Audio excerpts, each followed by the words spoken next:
The Blackhawks and Kings are back in action tonight in LA. Join us for the pregame show coming up next.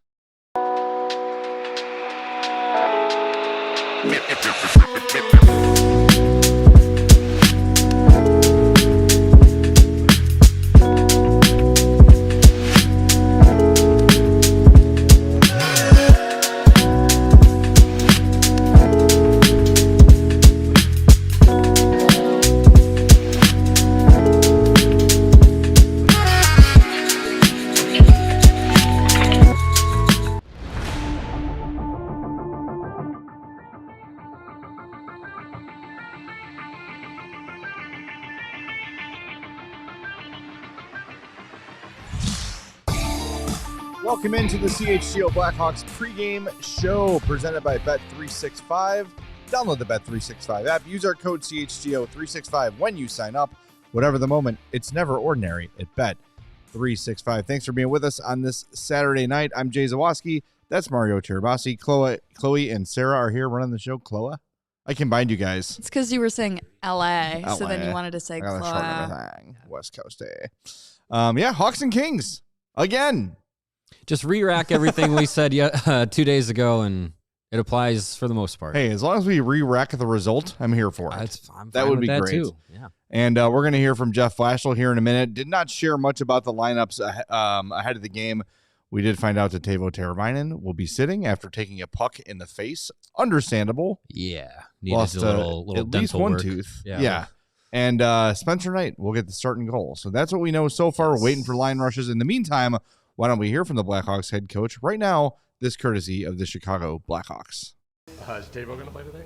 Teuvo will not play today. Okay. Yeah. With Spencer Knight, he's been so good at handling the puck this year. There were a couple of misplays that nearly burned you last game. But do you think he was just maybe not the sharpest in that aspect? Or what was going on? Yeah, I just think one, part of it's on our whole group to make sure we're communicating. There was a couple of pucks that I think spun a little bit on them, and sometimes that happens. You're going to get some of that when you're a goalie that's active and playing the puck. And as a coach, I'll take the odd miscue for the efficiency in which he normally plays it. So we'll take those. That's a give and take. Nothing's ever going to be perfect. There's always going to be a downside to things, and if that's the downside, again, if you do it over and over again, that's different. But we haven't seen that at all. It just happened to be kind of in a shortened time period that there was a few miscues.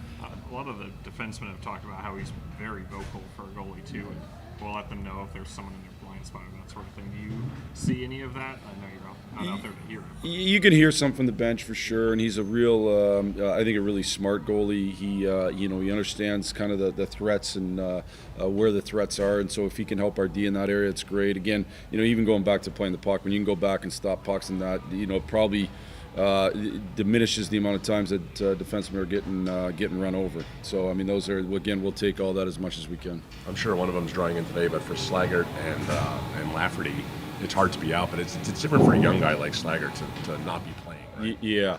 Yeah, for sure. It's something we're cognizant of. We don't want to let him sit, for long periods of time, whatever that means. And ultimately, he had it was unfortunate for him in training camp. He missed a lot of training camp because of injuries, and so it's been really hard, I think, to be able to gain traction. And when you don't play on a regular basis, and when you do play, you don't play very many minutes. So it's something we'll look at and evaluate as a coaching staff and with our management group. The young guy's not going to complain about that. He's happy to be in the NHL. But he probably understands that too. He does. And when we sent him down last time, I said to him, and he understood it was for his best good, and ultimately, maybe something. I don't want to predict what happens down the road, but we got to make sure we're cognizant of his playing time for sure.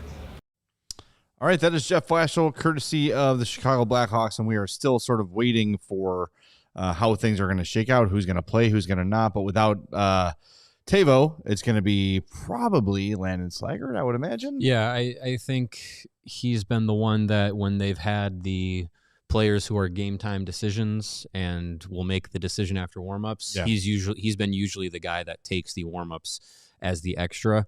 So we'll see. We'll see in momentarily what it looks like. But yeah, I would think Slaggert is the guy that they're going to go with if Teuvo's not there. And I did like what they kind of touched on what Blashel talked about with, these guys sitting, Slaggert and Lafferty primarily. And, it's a tough spot to be in where you were in the NHL, but you're not really doing much. You're not playing, regularly. And when you do play, it's usually like 10 minutes or less. Like it's a tough balance to have. So we'll see if Slaggert ends up getting in. Well, we've got him now. And it does not look like Slaggert is in. It will be Sam Lafferty. It's Bedard with Green and Burakovsky, Nazar with Moore and Bertuzzi, Dickinson, Donato, Mikheyev, and then Doc and Lafferty are the extra forwards. Okay. Then Vlasic, Levchinov, Kaiser, Crevier, Grzelcyk, Murphy, and Renzel. Spencer Knight getting a start and goal again. So Lafferty draws in. I don't know. Maybe the thought there is, I don't know, but him and Slaggert play the same kind of style. But Kings are physical. Lafferty's physical. So Slaggert. I don't know. I think it's maybe just we got to get this guy in. They're one and the same. Yeah. They're really the same player aside from a few years of age difference. That's really the only thing that's different. But I mean, fine. I'm fine with either of those guys coming in because I think that's the thing is we've kind of been talking about like the 11-7 rotation or going to 12-6, the more traditional look. Like, what are they going to do when players come back and all that stuff? The good thing is that with the forwards group, the players and defensemen too, but we haven't been in that position yet. But when a player goes down, you're not bringing up somebody who you're clearly like, oh, we're reaching down into the minors to grab a guy and play. Like the guys that aren't playing are still NHL caliber guys. So, to have Landon Slaggert or to have Sam Lafferty come in these spots, you're totally fine with it because those guys can give you 10 minutes. That's not going to kill you, and maybe Sam Lafferty gives you a highlight reel goal. Yeah, now, Donato probably picks up a significant amount of more ice time than he had been getting over the last few games, and I think he's made the best out of his limited time right now that he's going to be on a full line with Dickinson and Mikheyev, more defensive focus, but that line can move the puck. And then, when you put the speed of Mikheyev and Donato's a little faster than Teuvo, you put those guys out there together, you can get some scoring chances there too. So it doesn't feel like a huge drop off. And I know that's kind of crazy to say, like, because Teuvo has been really good for the Hawks. I know there's been moments of frustration where he doesn't shoot the puck or whatever it might be, but if you read the article earlier this week from Mark Lazarus about Teuvo, it's those little things that he does time and time again that make a huge difference in the game. So, yes, it will certainly be a challenge to play without Teuvo, but I feel like this team now is good enough where losing a guy really not named Connor Bedard doesn't feel like the end of the world anymore. Like, my God, they're completely screwed without this guy. I don't know. I'm expecting another good effort. And let's hope 2 more points. Yeah, losing Teravainen and what you want to avoid is, and I think what he does like exceptionally well is just the knowing where to be. He's not the fastest, not the biggest.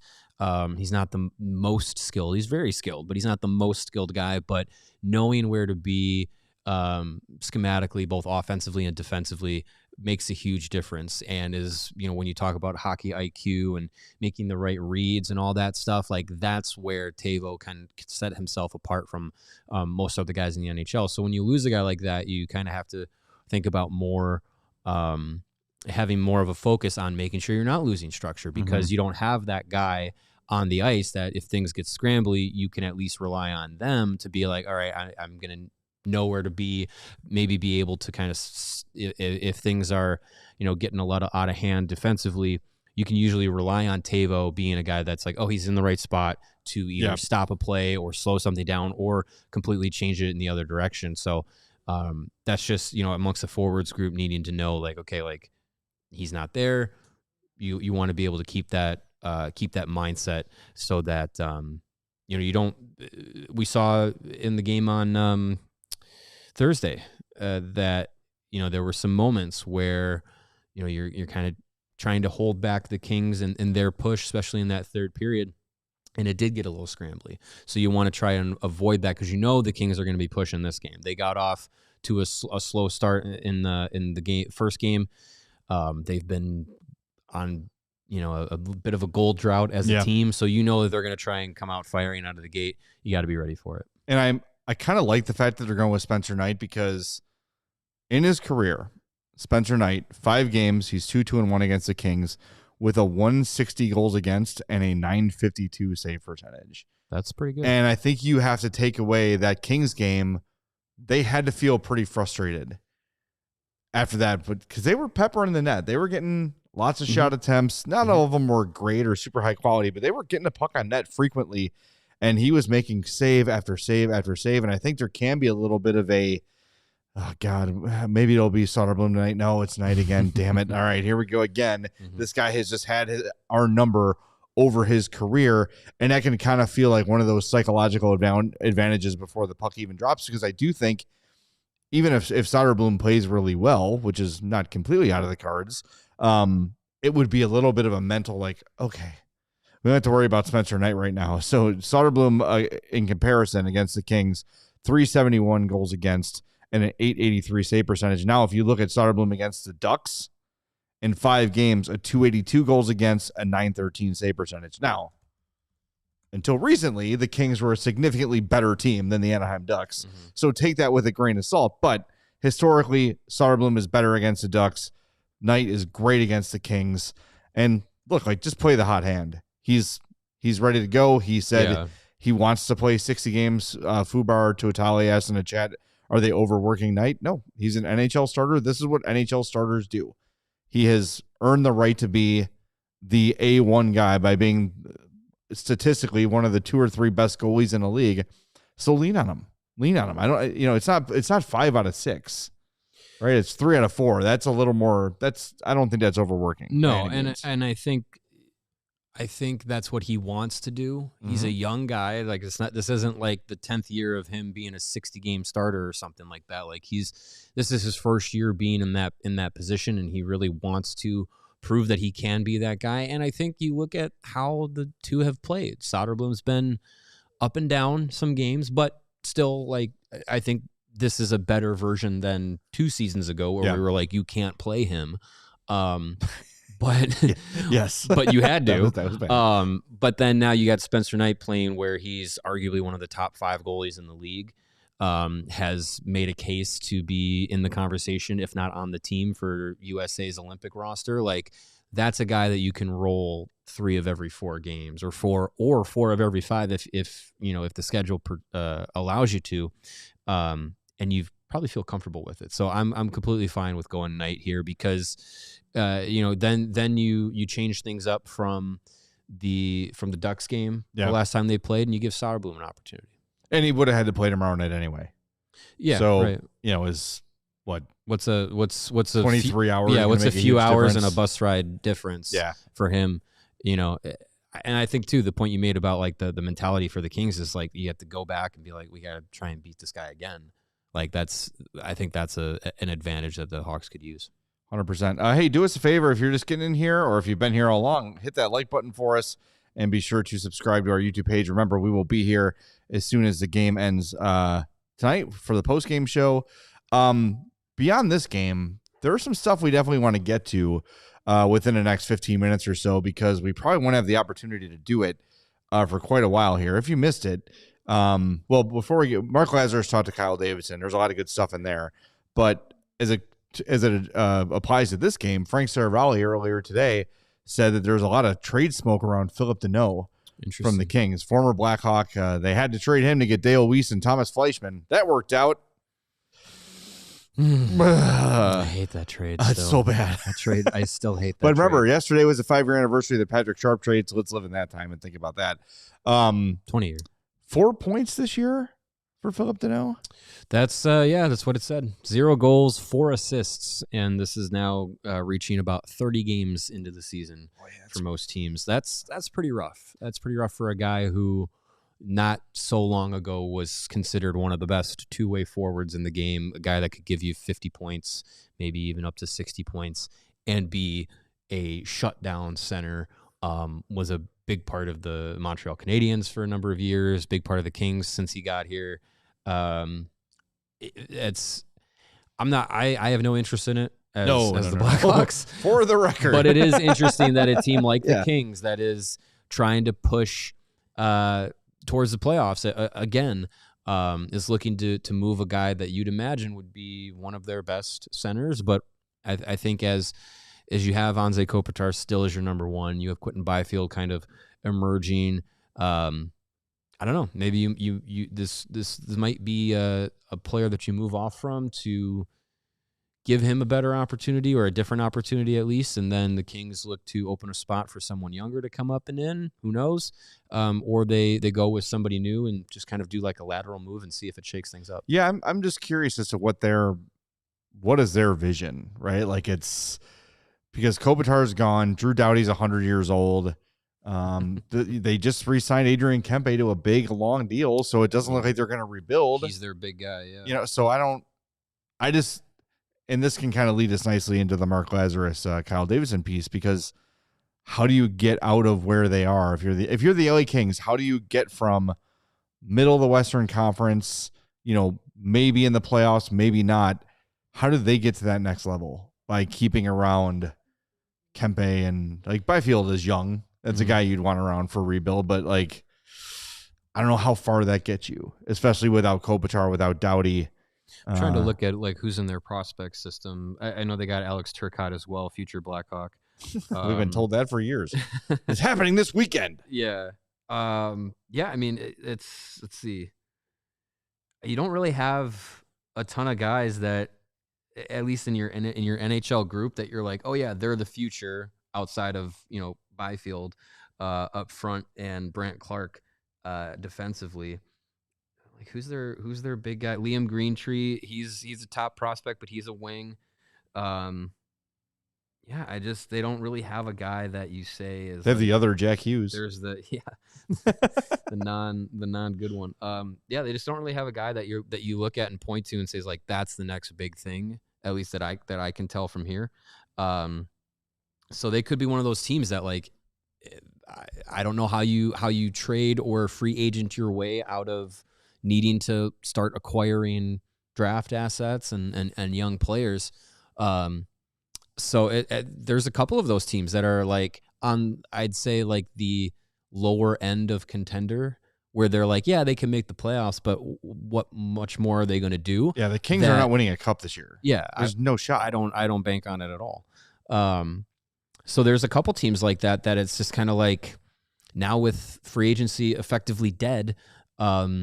What do you do? What do you do to keep your window open? And I don't envy being in those teams' spots for their future outlook, because that's kind of where the Blackhawks were a number of years ago, where it was like prospect system is not your way out of it, and you can't just spend endless money with a hard cap. So what are you going to do? Yeah, and for the Hawks, it was be once they got swept by Nashville that 2017 playoffs. You were just kind of spinning your wheels until Kyle Davidson took over and was just like, okay, we have to restart. Well, so that's where, and I don't want to give away Mark Lazarus' his whole thing. He put the work into it. He did the interview. Check it out at The Athletic. Really good stuff. But Mark kind of started the whole thing by saying, I didn't know this. It's a funny story is that when they traded DeBrincat, he was on his way to the rink and he was so pissed about the trade that he sat down on the stairs of a church and hammered out 1,200 words on how pissed he was about the Hawks going full rebuild and how it was like a slap in the face to the fans and all this stuff. And he kind of was setting up for Kyle Davidson to take a victory lap because as we've been talking about really since the inception of the show and since Kyle Davidson began this full-blown rebuild, it kind of is the only way back to contention. And you've got the Hawks in a playoff spot right now.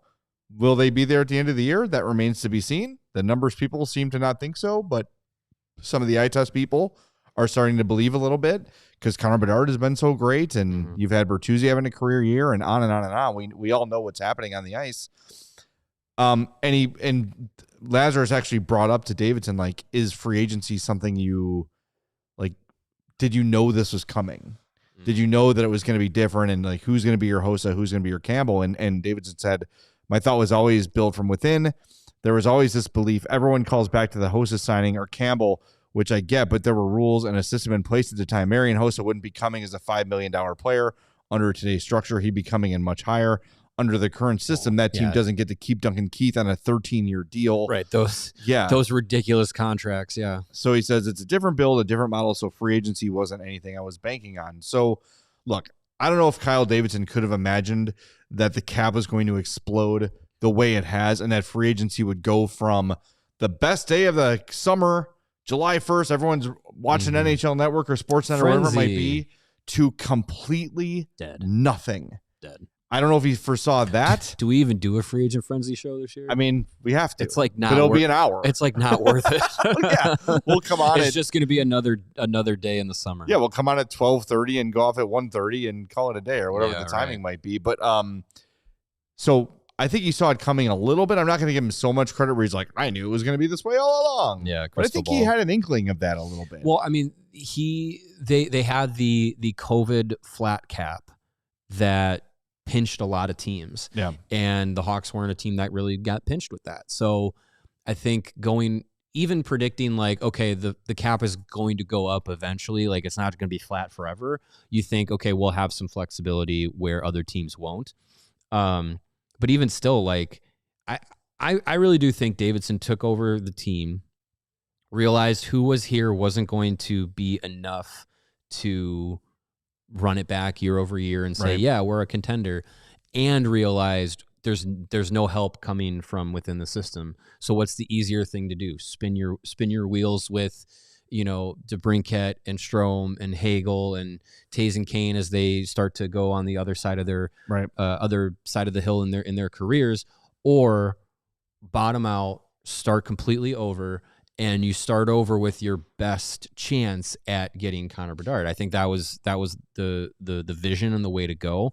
And if you are starting, if you're saying we have to start fresh or change things, I think the best way to do it is to have a full system of prospects that you can pick from and choose from, either as they're going to be guys that develop into the star players we expect them to be, or you have so much of them that you can start moving around players and picks to add those already good players to your group. Because if you try and free agent your way around it, you're going to be getting guys in their mid to late 20s, early 30s, and that's not a long-term sustainable path. And I think too, like, he talks about this too, and we'll get to that in a second, about trading, the prospects you have now for veteran help. Instead of finding a free agent, you go find a guy who's established and trades and prospects for him. Mm-hmm. But those guys, we always talk about Korchinski, and I don't want to just keep saying Korchinski, but it feels like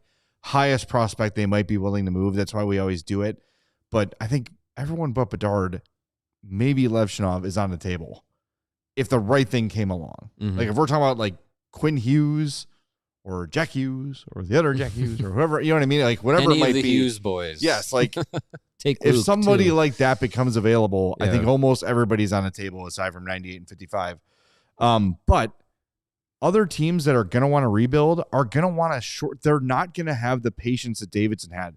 They're not going to shortcut it. Also, I think Davidson understood and Danny Wirtz understood that, hey, we won 3 cups in the last decade. Mm-hmm. And we have built up a little bit of trust and a little bit of credibility with our fan base that we believe that if we lay this out to them and we're honest about what we're doing, it's going to be painful, but we feel like this is the best way to do it. I feel like there's a lot of teams that maybe couldn't withstand a full-on tear it down rebuild. So teams that are looking to move on from star players, I'm not going to say Phil Deneau is one of those anymore, but they're looking for prospects that are not 3, 4, 5 years away or necessarily only draft picks. Right. They're looking for guys on the cusp of the NHL, and the Hawks have a lot of those guys. Mm-hmm. And like a guy like, I'm not saying they should or will trade Nick Lardis, but Nick Lardis is a guy who you could argue could be in the NHL right now. Yeah, and a team would be like, that's a kid who scored 70 goals and junior is lighting up the AHL. Like, that'd be a great way to kickstart a rebuild and give a veteran player for that. Again, I'm not advocating it. I'm just using it as an example of look at the pieces the Hawks have to work with here. I mean, just in the forwards group, you have Lardis, Kanserov, Frondel, Boisvert, Spellacy. You have Vanacker. Yep. You have, now obviously you still have to figure out what these guys are, but you have Nestrasil and Mason West, who are first-round picks, and Nestrasil's looking really good in college right now. Do you think all of those guys are going to be Blackhawks? I think the percentage chance of that being the case is pretty low. They kind of can't be. Right. So either either somebody who's playing on the Hawks now as a young guy who's a top prospect player, or one of those guys, or two, or whatever, they're probably going to be moved in some way, shape, or form to make a roster move, make an addition in some way. So I think the way we kind of talked about the defensemen last year or the year before about, wow, look at all these guys that they have that they could, there's not going to be enough spots for them. You have that even with being able to play 11 or 12 forwards a night, there's not just going to be enough spots for them. And you still have 5 picks in the first 2 rounds this upcoming draft. So there's a lot that they have to work with. And I think around the league, like seeing how the Hawks rebuild has gone, seeing how the Sharks tank and rebuild has gone, seeing how the Ducks tank and rebuild has gone, seeing how the Coyotes / Mammoth have gone since you've put a ownership group and that allows the front office to actually run the hockey team to try and be successful. I think teams might look at, though you're getting more evidence that bottoming out the right way and having patience pays off in a longer term plan. Now, are any of those teams perennial playoff contenders and cup contenders yet? No. But do they all look like they're going that direction? Yeah. Yes, absolutely. So I think you're going to see that mentality change of, we got to bottom out, we got to start over, or we got to build through the draft, and less of, teams that are, we've been contending for 10 years straight, we got to keep going, and like the Red Wings. Yeah. Like, I think you're going to see less and less teams like the Red Wings have been over the last few years, where it's just like, let's just free agent our way to the middle, and it's not going to work. So I just don't know what the Red Wings are doing, even though they've had a better year this year, had a really good start to the year.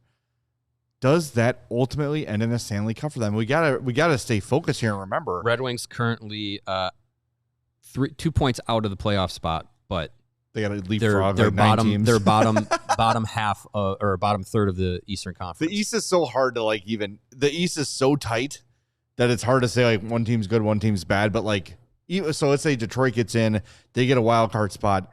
In what world are this year's Detroit Red Wings, even if the rumors come true and they add Quinn Hughes, are they going to win a Stanley Cup? They have as good a chance of adding Quinn Hughes as the Blackhawks do. Yes.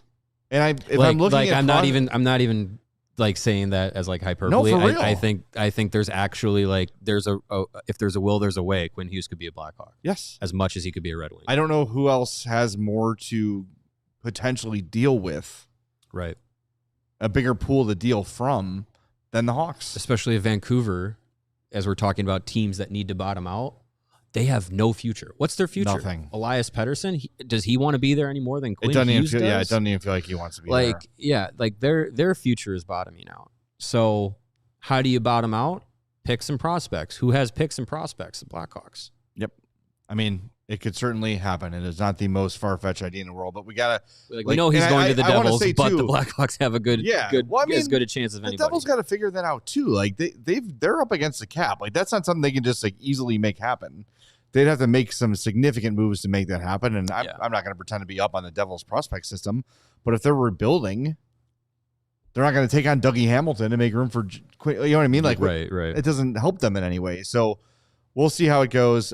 Quinn Hughes is going to get moved this year. It certainly feels like. So we'll keep an eye on it. But stay focused. The goal is to win Stanley Cups, not just get into playoffs, not just win a round or two. You want to be the team that is in there, like Edmonton, like Dallas, like Colorado should be. Like those teams, that's where you want to be, where every year you can make an argument that they can win a Stanley Cup. Not like, if everything goes perfectly. And if you're Detroit, if John Gibson returns to his all-star form and Patrick Kane finds a fountain of youth and Alex DeBrincat scores 50 and yada, yada, yada, maybe they can win a cup. No, you can't all bank on being the 2018 St. Louis Blues. That is not a plan for success. Yeah. That's what makes that team an outlier. I love how Chloe reacted like it was a shock that the Avalanche are in the cup, Did they win today? Cup conversation. They played probably. They played the Rangers. They won? In overtime, are you surprised? It took it overtime to beat the Rangers? Yeah. What a bunch of bums. Sick. Losers. McKinnon All right, we have one That's super chat we got to get to before the show's over. That ends Avalanche Corner. Thanks. SRM Scott says thoughts on swapping Green and Tavo or swapping Bertuzzi. Green and Tavo or Bertuzzi. I think he's talking about in the lineup. Yeah, like to put Green down, put Tavo or Bertuzzi up with Bedard or Burakovsky. I don't think you need to because it's been working. Yeah. So I think the Nazar line was really good the other night too. Yeah, if you keep more with Nazar and Bertuzzi, like that's working. And then I did like the Dickinson, Mikheyev, Tavo. I feel like we're in a spot where the forward groups are fine. I don't think you need to tinker too much. Yeah. By the way, someone mentioned you wouldn't trade all these prospects for 1.5 years of Quinn Hughes. Any sort of deal where you're trading those sort of assets would have to come with an agreement that a long-term deal will be struck. And from what Kyle Davidson said in his interview with Mark Lazarus, he's not giving up things like that for rental. He's exactly almost verbatim said that. So if he was to swing on a Quinn Hughes deal, it's some sort of trade with a extension attached to it, either under the table or in the off season. If it should get to that point, it would come with a extension. And Lebowski says you'd have to gut your entire farm system to get Hughes. Never underestimate the stupidity of the Vancouver Canucks. No, you wouldn't. Put that on a t-shirt, pal. The Blackhawks farm system is fully is a full gut. It's a crop. It's a full gut. All right, it's a big one. My culture is not your costume, Mario. All right, we're going to wrap up the show. We will be back after the Hawks beat the Kings. We'll talk to you then on the CHGO Blackhawks postgame show presented by Bet365. We all silly like the mayor.